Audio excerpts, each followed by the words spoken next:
Good afternoon, Mr. and Mrs. Daniels. This is John from Cooper's, and this is the virtual handover of your new Kona. This is the car, sat in our car park, looking lovely. I'll just give you a quick walk round of the car so you can see it in all its glory.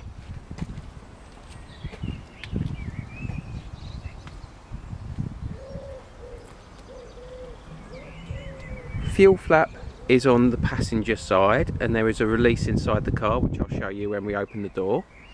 To open the boot, there is a small touchpad which is just underneath the plinth for the rear number plate beside the reversing camera. So I'll just open that up for you. There we go, and you can see inside the boot there. I don't know if you remember from when you looked at the car, if I showed you, it has a split level boot floor. So underneath this section here, there's a large storage area, or that can be lowered down to make the boot bigger. You've got underneath there all your emergency kit, your tyre inflator, sealant, towing eyes, etc. And of course the seats do fold flat, and the parcel shelf is removable for more space when you need it. Coming round to the driver's side, if we open the car, you notice there's a small button, black button on the door handle. That's for the keyless entry. As I have the keys in my pocket, I can just simply press this button and it will lock the car. Good visual indication is on this that the wind mirrors fold in as you lock the car. Press it again and it will unlock. And that's just because I've got the keys in my pocket close to the car. So if we open the car, inside the seat is electrically adjustable. Very straightforward the way the seat adjusts. This big button here, that represents the base of the seat, so we can go forwards, backwards, up, down, etc. with that. And this upright represents the backrest, so I can push this forward to bring it forward and back to bring it back. This here is the adjustable lumbar support for the smaller your back. On the door, on the driver's door, you've got a number of controls. You have a button here for the folding wing mirrors, so you can either have them folded in, out, or if you leave it in this auto position, that's when they fold in when you lock the car. This control puts the left or the right switching for the electric wing mirrors, and then this little joystick type pad adjusts the wing mirrors. You lock and unlock the car from inside the car using these buttons here, and this button disables the rear electric windows should you have children in the car. You then have 4 electric window controls. Moving into the car, the next panel we have is this panel down here, which again has a number of buttons on it. First is for the traction control. If you want to turn the traction control off, only ever really do that should you be stuck in snow. VESS stands for Virtual Engine Sound System, which emits a noise at low speeds in cities where you when it's on electric mode to warn pedestrians. It's a very subtle noise in lieu of actually having an engine noise.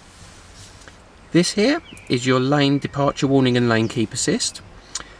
You have a 12 volt battery reset button, which I would suggest you read your manual to explain, which basically, should the small onboard battery go flat for regards to like opening the tailgate, etc., you can press that and it just takes a little jump from the big hybrid battery. This button here, heads up display, which simply lifts it so it's usable, or folds it away should you not want it. This button here, this is your blind spot detection to turn the system off should you not want it on, and the up and down here is the brightness of the instrument panel. Moving on to the steering wheel controls, the left hand side predominantly is for your entertainment system. So you have buttons here for making a call or hanging up a call using the Bluetooth or Apple CarPlay or Android Auto. This is volume up, volume down, and should you push it, it mutes the sound. This is a selection button up and down, so you can use this to select contacts from your phone or tracks on music, that kind of thing. And should your phone support it, it has a voice controls here, which you press this button, you can use voice controls. Moving across to the right hand side, these buttons are predominantly have two functions. The inner set here are to do with your trip computer. The outer set is your cruise control. Inside you can see your dashboard. You don't have a conventional rev counter as such with a hybrid. You have a gauge on the left which shows you whether you're regen charging in eco mode, or if you put your foot down, basically you're in power mode. And you notice you have two fuel gauges, one for battery and one for fuel. So if we shut the door now, we can then turn on the car. Again, being keyless, we actually have the start stop button down here, just to the left of the steering wheel. So if I put my foot on the brake, press the button, we are now alive, so to speak. The little noise you may hear there is a heads up display. You can just about see that the Hyundai logo and so forth on there. And that's the heads up display. That's all adjustable. And moving across to the centre, we have the large 10.25 inch multimedia display screen. This is all touchscreen, so you can confirm on here and bring up the home screen. There are buttons, shortcut buttons along the bottom to bring up the map, the navigation system, any favourites you set, seek buttons, radio, media system, and for setup. The dial on the left, if you push it, turns the audio system on and off, and is also your volume twist. On the right is a twist that's used for selection from menus. You can see on this home screen here, it is split into three sections. The left hand section is your navigation map. Your media system is in the middle, so should you have the radio on and so forth, it will come up on there. And the right hand side is your hybrid information. If you were to tap any of these, you can get them to go full screen. Moving down from the infotainment system, we have our heating, ventilation and air conditioning controls. So we have on the left hand side a dial for your temperature, on the right hand side a dial for your fan speed. Underneath, moving from left to right, we have a button to switch the whole system off, a button called driver only. If there is only a driver in the car, you can just use the heating and ventilation system to save energy, to save battery power on just the driver's side. The next button controls where you want the air to go, whether you want it to go up to the screen, to your face or to your feet. There's a button for a fast demist of the front windscreen, a button for the heated rear windscreen, and a button which is currently on, you can see by the blue light, which is for recirculation of air. Underneath there we have charging ports, a USB input for using your phone with Apple CarPlay or Android Auto, and also a wireless charging pad should your phone support this. Then we have the selector for the DCT gearbox.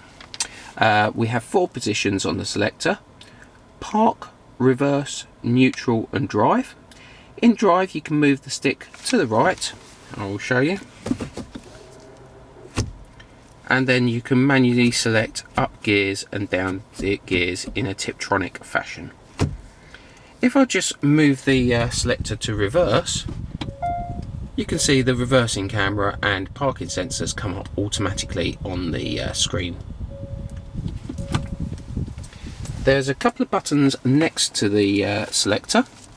We have 2 buttons, one on the top left and the top right, which control the heated seats with 3 levels, and the fan cooled seats, again with 3 levels for the drivers and for the passenger. Bottom left is the parking alert system, the parking sensors, to turn that system off, and the bottom right is the heated steering wheel. This vehicle is equipped with an electronic handbrake. works in a similar fashion to a manual handbrake, in the sense of when your foot is on the brake pedal, to release the handbrake, push down, to apply the handbrake, pull up.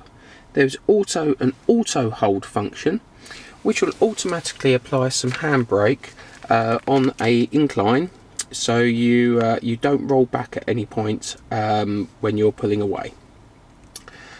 All your book packs will be in the car. They're all currently in the glove box, and there is, I did promise I'd show you the release for the petrol cap, which is just, if I open the door and step out again, just down on the floor there. If you pull that lever out, that will just pop the petrol cap, and then you'll be able to unscrew the cap. Down by the footwell here is your bonnet release. Pull that.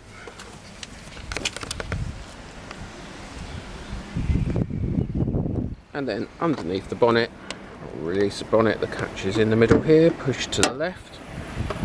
We have the under bonnet. What you essentially need to know underneath here, you have your washer fluid, goes where that blue cap is. Your coolant is the big bottle there. Don't ever undo that when it's hot, you could get scalded. Brake fluid at the back. Oil goes in there, and the dipstick is just down to the left of it. That should conclude our handover of everything you need to know initially. But as always, if you have any questions or queries, you can ask me on the day tomorrow and I'll be happy to answer, or indeed I'm available at any time to assist you. Thanks for watching. Bye bye.